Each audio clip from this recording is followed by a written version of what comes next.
You're watching Ride the Teacups, and we just watched Frankenweenie.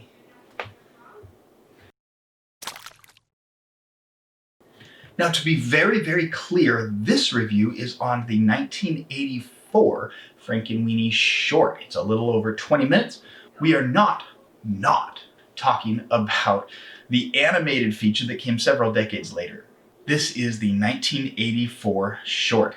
So the storyline is going to be largely the same between them. Young boy Victor is going to be very attached to his dog Sparky, loves his dog dearly. Of course, they're out playing fetch in the front yard, and they throw the ball out into the street, and Sparky goes off to go fetch it, and suddenly you get the point of view of the dog in the street, turning and seeing the car just right in your face. Doggy's dead. Very sad, dramatic music. Very huge funeral scene for this boy's dog, who is just the love of his life. Victor's obviously very upset by what's happened, but the next day at school in biology class, they take a frog and the teacher applies a little bit of electricity and the leg bounces. Suddenly Victor is all about reanimation through electrical impulses and goes nuts on studying everything he can find about it. The short starts getting even more absurd than it already was, involving, we're mimicking Frankenstein at this point in his monster. We find out as Victor goes to the mailbox, their family last name is actually Frankenstein, or if you grew up with the Mel Brooks, Gene Wilder version, that's Frankenstein. Whichever one you go for, that is Victor's family. He starts getting ready for the big nighttime lightning experiment, ends up putting his playground set up on his roof of his house with the swing set and everything else, digs up his dog and from the grave. Yeah, puts him on the swing set, which raises up and down, and he's got all these different levers and everything, and it's pretty wild.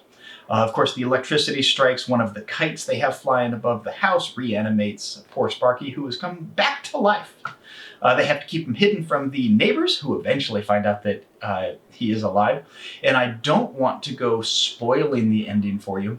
There is one more heart-wrenching moment at the end of the film. I won't tell you what it is because I really don't want to spoil it for you if you do want to watch it. But that's kind of how this little 26-minute short ends. So what did we like about this film? It is a lot of fun. It's very quirky. This is Tim Burton early. It's very eclectic, as you would expect. Things like, I already talked a little bit about the absurdity. Victor manages somehow, without his parents seeing it, to put his entire swing set playset up on the roof of the house. Redoes the entire attic in order to use his scientific machines. They are very obviously shooting on a soundstage. They make no effort to hide that whatsoever. And things like the funeral is in a pet cemetery, and poor Sparky's tombstone is actually bigger than any of the actual people. It's taller than the people that are there at his graveside. So very eclectic, very avant-garde. Again, makes no attempt to hide the soundstage. It's a very silly, funny idea, riff on the Frankenstein story. And, oh wait, that was it. What did we not like about this movie? Before I answer that, I gotta tell you about a story about how I grew up. Growing up, when I was a young teenager, my brother and I would actually take our video camera and go make videos out in our garage and backyard and things, and we would make movies and TV shows. Sometimes with our friends, and we'd go off and they'd be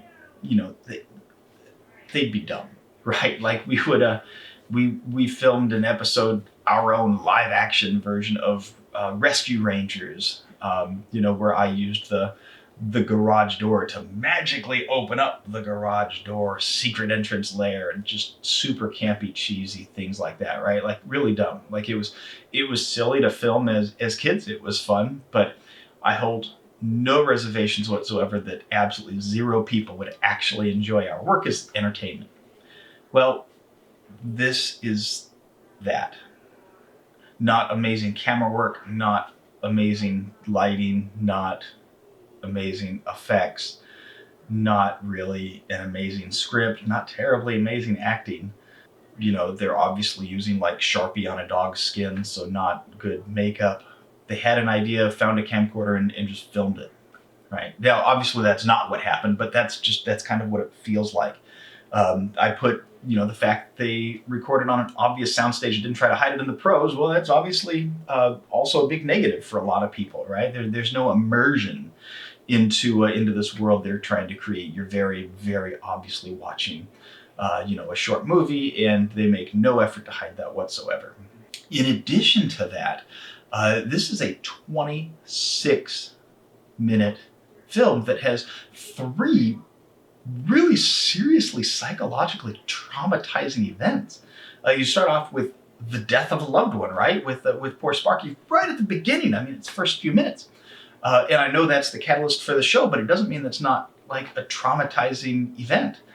And then you have Victor, you know, an elementary schoolboy, digging up his dog from the grave. That's, yeah. And then at the end, there's another traumatizing event that, again, I don't want to spoil for those of you that want to watch the ending. This will be our spoiler-free review, but like 3 traumatizing, seriously traumatizing events in like just over 20 minutes. Wow. No. And finally, when we finished watching this, my wife Casey and I watched this together. When we finished watching, we both just kind of looked at each other in silence for a moment, and like we could actually hear each other's thoughts, like, what in the world just happened? What did we just watch? And have you ever had like a movie or an activity or anything you did where you just think to yourself, like, I wish I could have that 20 minutes of my life back? Well, this review is me giving you back 20 minutes of your life if you're thinking about watching Frankenweenie. All right, so the first question we want to answer is, should you watch this together as a family? And I'm going to give this a big 0 out of 2 teacups for that score. There are different films that are kind of really fantastical, and then there's just absurd and nonsensical.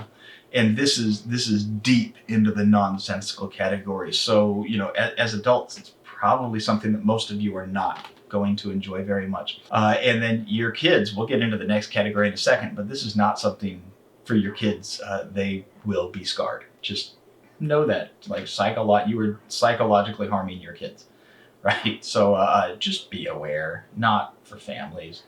The next question we always want to answer is, should your kids watch it alone? Wow! No! This is not something that your children should be watching alone. Again, 3 huge psychologically impacting events in the span of 26 minutes. You don't want them doing that by themselves. And then finally, does this have any Disney magic? No. Guys, you have to understand, like, have you ever had a movie and watched a movie that was so bad you just realized immediately when you were done, like, I would do anything to have that 20 minutes of my life back? Well, this is me giving you that 20 minutes of your life back. You're welcome. This movie is so bad. My wife Casey and I watched this together one night, and when it was finished, we both just kind of looked at each other and went, what in the world just happened? Neither of us liked really anything about this short film whatsoever. It's so bad that she refused to come on camera to review this with me for YouTube, because Casey's nicer than I am, and she could find literally 0 redeeming things about it.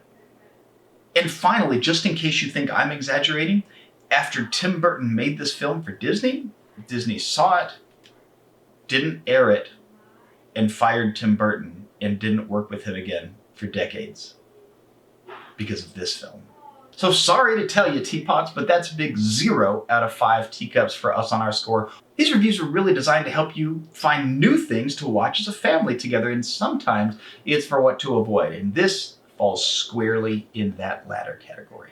Thanks so much for watching our Disney Plus review. We hope that it's been worth your time and earned a like right down here, that big thumbs up button that you have right below the video. If you want more reviews and things that we think might be worth your family night time together, click right here for our next review. If you want more just about Ride the Teacups and what we do, we like helping people enjoy Disneyland magic at the parks and at home, right here. And if you want to subscribe to our channel, we would love to get to know you, make you part of the community. How about right here, right above my head. Thanks for watching. We will see you guys next time we ride the teacups.